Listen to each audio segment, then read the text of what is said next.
Hi everyone, we're back with another show on the Health Manifesto podcast. Each week we explore the latest health-related science and technology, and more importantly, how to apply it to your everyday life. We're here to bring clarity, not confusion. And today's topic?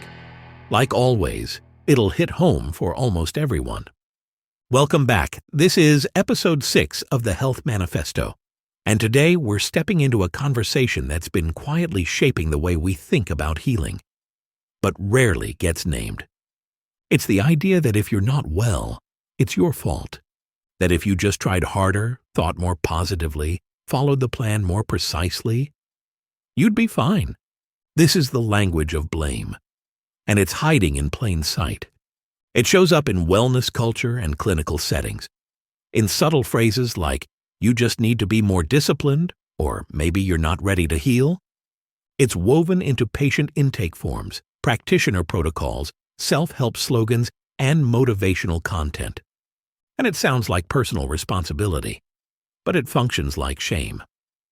This episode is about calling that out, because personal responsibility can be empowering when it's grounded in support, safety, and capacity. But when it's used to mask systemic failure, or to justify neglect, or to shame someone for not responding to a one-size-fits-all plan, it becomes a weapon. And for a lot of people, maybe even for you, that weapon has left lasting wounds. So today we're going to unpack how the language of blame hides inside the stories we're told, and the ones we tell ourselves, and how we can start to speak differently, to ourselves, to each other, and to the parts of us that are still trying to heal. Let's begin. Because if we're going to talk about blame, we need to start with where it hides, often in the places that seem the most well-meaning. You hear it in wellness spaces. You just need to raise your vibration. In coaching circles, you're blocking your own abundance. In medical settings, your labs are normal, so it must be in your head. These aren't always said with cruelty. In fact, they're often said with care. But the impact is the same. They suggest that if you were just a little more committed, a little more aligned, a little more willing, you'd feel better. And when you don't, when the fatigue stays, when the symptoms persist, you start to turn that language inward. You wonder if maybe you're too negative, or too sensitive, or too resistant. You start blaming yourself for not healing fast enough, or completely enough, or in the way that someone else did. And that's how shame sneaks in. It doesn't arrive shouting. It whispers. It says, "This is your fault." And the more you hear it, the less likely you are to speak up or reach out or ask for help. Because blame doesn't just wound, it isolates. And that isolation creates a dangerous cycle. You stop being honest with your providers. You stop trusting your instincts. You start pushing harder because you think that's what's required. But pushing harder in the wrong direction doesn't lead to healing. It leads to collapse. So today, let's talk about how to spot this kind of language in others and in yourself, and how to replace it with something that actually supports healing, context, compassion, and capacity. Because when blame enters the nervous system, it doesn't stay abstract. It lands in the body. It shows up as tension, as hypervigilance, as shallow breath and chronic fatigue. It keeps your system in a state of alert, not because there's danger, but because you're afraid of being judged. That fear of doing it wrong, of not being good enough, of being responsible for your own pain, creates a physiological loop. Your cortisol rises, your digestion slows, your sleep fragments, your inflammation climbs, not because you're lazy or weak or broken, but because shame is a threat your nervous system takes seriously. This isn't mindset, this is biology. The more you feel judged, the less safe you feel. The less safe you feel, the harder it is to heal. And the heartbreaking part? Most people who are stuck in this loop think the answer is to try harder, to double down, to be more compliant, to chase another solution. But the body doesn't need more pressure, it needs permission. permission to rest, to soften, to feel safe again. Because safety is what allows repair. And repair begins when we shift the language.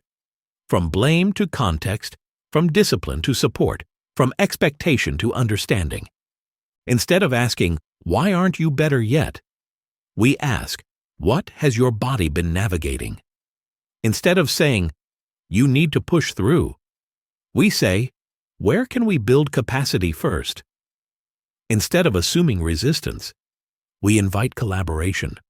We become curious about someone's story.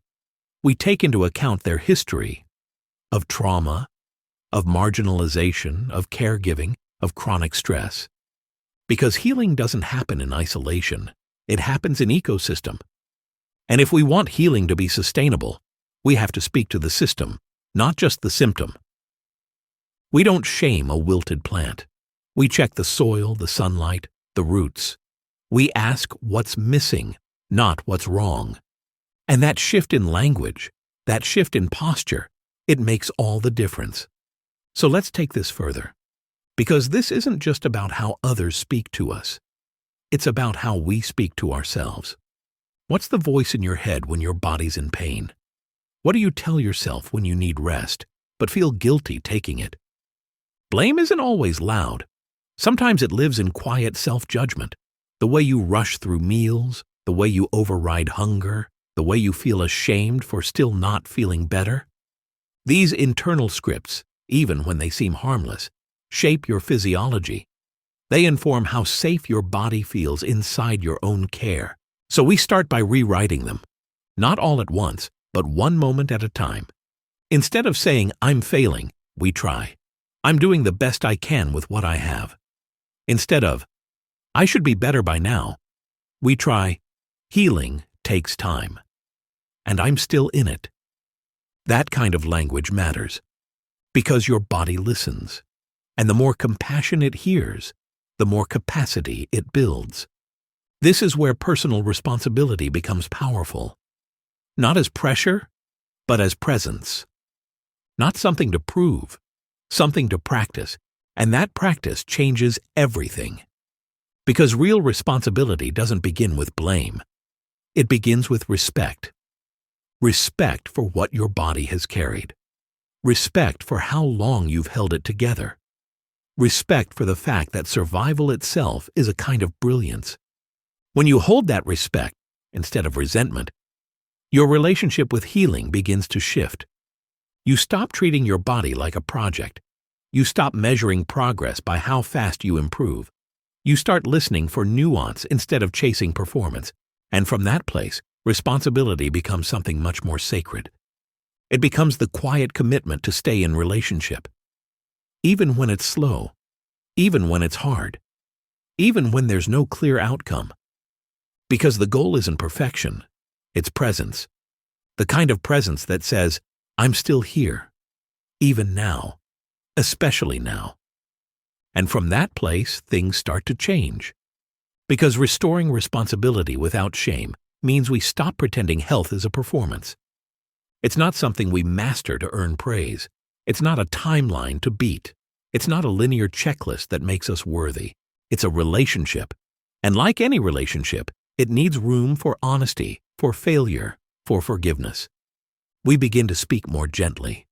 We build routines that are kind, not rigid. We show up for our bodies the way we wish systems had shown up for us. With presence, with patience, with care. That's real responsibility.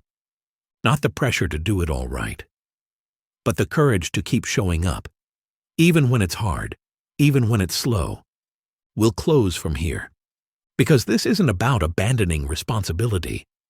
It's about reclaiming it gently, not to fix yourself, but to come home to yourself, to stop speaking in shame and start speaking in safety, to stop pushing from fear and start moving from trust, to remember that the voice inside you, the one that's been drowned out by blame, still knows the way.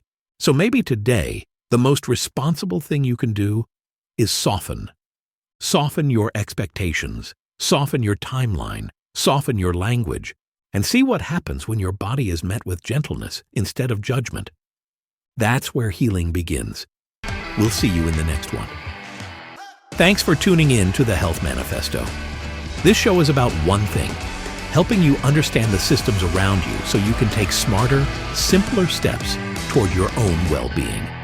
We'll see you next time.